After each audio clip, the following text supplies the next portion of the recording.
I didn't think that you would ever be married. Thought you'd So be did the rest of the English-speaking world. That's right. What changed your mind? What was the moment? When was that moment? When did that moment happen when you thought, I'm going to go down this route? I'm changing my approach or the way I look at it. Do you remember? Yeah, but I'll go just a tick back before that. Don the Snake Perdome, we were out riding in the sand dunes, and he goes, hey, you need to meet this girl. And I knew who he was talking about. How? How did you know? Well, because he said who it was. He goes, you need to meet Leah. And I knew exactly which Leah he was talking about. And I'm like, I'm engaged. He goes, I don't mean that way. He goes, you guys just would get each other. He goes, you guys just need to know each other. I'm like, all right. And got us on the phone one day, and we were talking. I was engaged. Leah was married. And just introduced us, and it was just casual conversation. Just, hey, Snake says we need to catch up and have lunch sometime and just meet each other. So we were both on board with that. Nothing really happened, and then I canceled my engagement. Leah had got separated and was in the process of getting divorced, and we were riding again in the dunes. And he goes, "Hey, I'm telling you, you guys need to meet." Got on the phone, talked again, and literally the Monday before COVID shut everything down, we went on our first date. I was running my sprint car, had been in Mississippi and Alabama, and was coming across Florida, and was supposed to run Georgia the last weekend. Where did you take her? Went to lunch in Gainesville, Florida. She was there running the Baby Gators the weekend before the Gator Nationals. I just finished in Alabama, and she texted me and was telling me what was going on, and I said Gainesville, and pulled up the GPS. I'm like, that's 6.5 hours away. This is 11 o'clock at night. I'm like, I'm on my way. She goes, no, you're not. I said, yeah, I'm on my way. So I packed everything up, had the dogs in there. We start rifling down the road. She called or texted an hour later. She goes, you really coming? I took a picture of the speedometer. I was running 90 in a 48,000-pound motorhome, running 90 mile an hour down the interstate heading that way. I said, GPS says I'll be there at 6:30. So I remember pulling into the shopping center across from the hotel she was at and parked, and at 6:30 on the nose, she texted me. She goes, how you doing? I said, I got parked. I'm halfway set up. I said, I got to take a nap, though. I said, come beat on the door at noon, and we'll go to lunch. So, I mean, punctuals can be 12 o'clock on the nose, beating on the door. We go to lunch at the campus there in Gainesville, and then we're like, no, now what are we going to do? So she's like, you ever been to Bike Week? I'm like, nope. Always wanted to go to Bike Week, never been there. She goes, I've never been either. Let's go there. So she orders us an Uber to ride 2 hours and 15 minutes to Daytona in an Uber. Holy shit. And because we knew we were going to get banged up. I mean, you're not going to go to Bike Week and not get banged up. What a commitment right out of the gate. Yeah. That's love. Yeah. I mean, 2 hours in an Uber with anybody, you're going to find out whether you're a match or not. Oh, yeah. Right. But literally that whole night, we get back at like 5 in the morning. She's got to be on a 6 o'clock flight to fly to Vegas to do a trade show.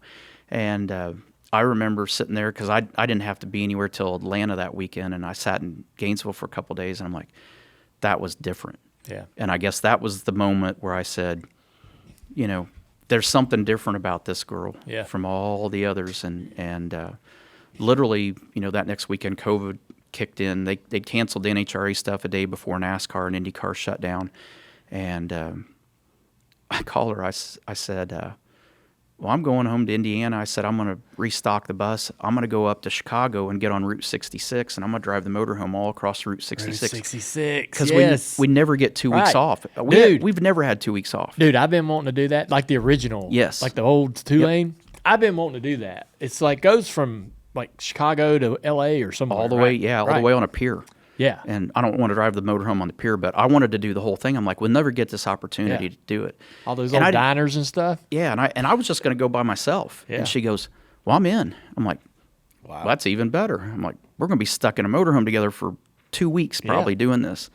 And Unreal. By the time I got to Indy, everything had shut down. I said, I don't think this is going to work out. I said, we might get going, and there may not even be gas stations open. We're screwed. So 2 days later, she goes, hey, why don't you come out to Havasu for a couple of days? All right. So went for 4 days. 4 days turned into 4.5 straight months. So you think riding a 2-hour Uber tells you whether you like somebody. Live with somebody you don't know for 4.5 weeks or 4.5 months. She asked you to come out to Lake Havasu for a couple days. And when we were out there, then the state of Indiana shut down for 2 weeks, and my pilot's like, I don't think legally I can come out and get you. Yeah, you stayed for 4 months. Yeah, together. Yep, and it worked 24/7 with each other, and it didn't take God. long. So this just kind of morphed along, and we got a call from Ken Block, and Ken and Leah are good friends, and he invites us to go out to a place in Utah to go ride side by sides. So do that, and by the time that's all over with, we're like, yeah, we're going to do this. Yeah. We're going to date. Damn, that's cool. And then we had to sit there on the ride home and figure out we got problems. We got hurdles we're going to have to cross here.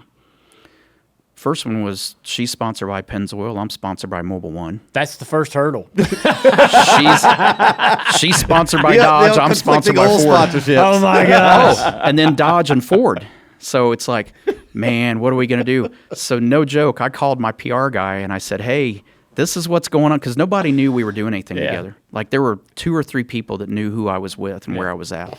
And I said, we got to figure this out. And so we were proactive. And I remember on the way home from Swing Arm with Ken, I'm driving the motorhome. She's on the right side of the motorhome, and I'm on the phone with Mobil 1. She's on the phone with Pennzoil, and we hang up from that call, and I'm calling Ford, and she's calling Dodge at the same time, and we're 3 feet away from each other having these conversations, and not one of our partners had a problem with it and said, yeah, we'll work around it. We said, hey, when I go to her events, I won't wear any branding. When she goes to my events, she won't wear any branding, and that's what we've done, and it was very successful with that. Wow. So what how long have you been married now? 1.5 years.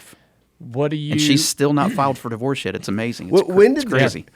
Okay, hold up. So we kind of had a little bit of fun at Tony's expense a few weeks ago here. I don't know if you remember this, but I think it was Tyler Reddick that was on, and we were all kind of sharing our own stories about when we got married. What was the first rule that we had? Yours was the toilet seat. Yeah. I think Tyler's was, you can't wear your shoes in the house. And we were joking about you saying yours was you got to go start a drag racing team. Yeah. But that was the first one.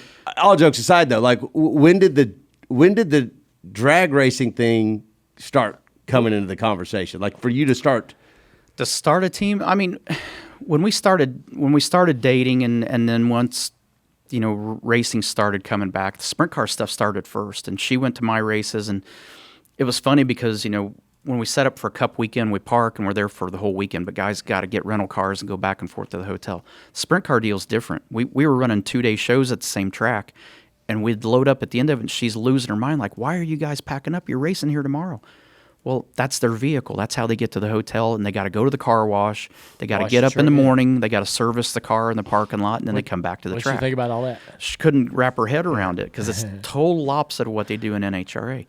But I started going to her races shortly after, and I fell in love with it. Yeah. And I had been to a couple before with Tony Schumacher and Don Schumacher because of the U.S. Army partnership. And I liked it. Austin Prock, that's a top fuel driver. He used to run his midget out of our shop before he got in NHRA. And so we would watch qualifying shows and stuff, in between Xfinity stuff and all that. And, that's how I saw Leah, too, was on the same shows. But we were watching Austin, and we would see them. But I just got hooked on it. I mean, I love the atmosphere there. I think it's so cool that when fans come to a drag race, when they buy a ticket, it gets them everywhere but on the starting line. That's the only place you're not allowed to go. But they can sit in the stands, they can watch the runs, then they can come down and they literally can watch the crews, rebuild the motors, service the cars, talk to the drivers while they're packing their chutes or mixing fuel, whatever they're doing. And it is a cool atmosphere and way more laid back than what we've been used to. Hey, if you like that video, you'll love the entire podcast. The Dale Jr. Download, it's available on all major podcast platforms.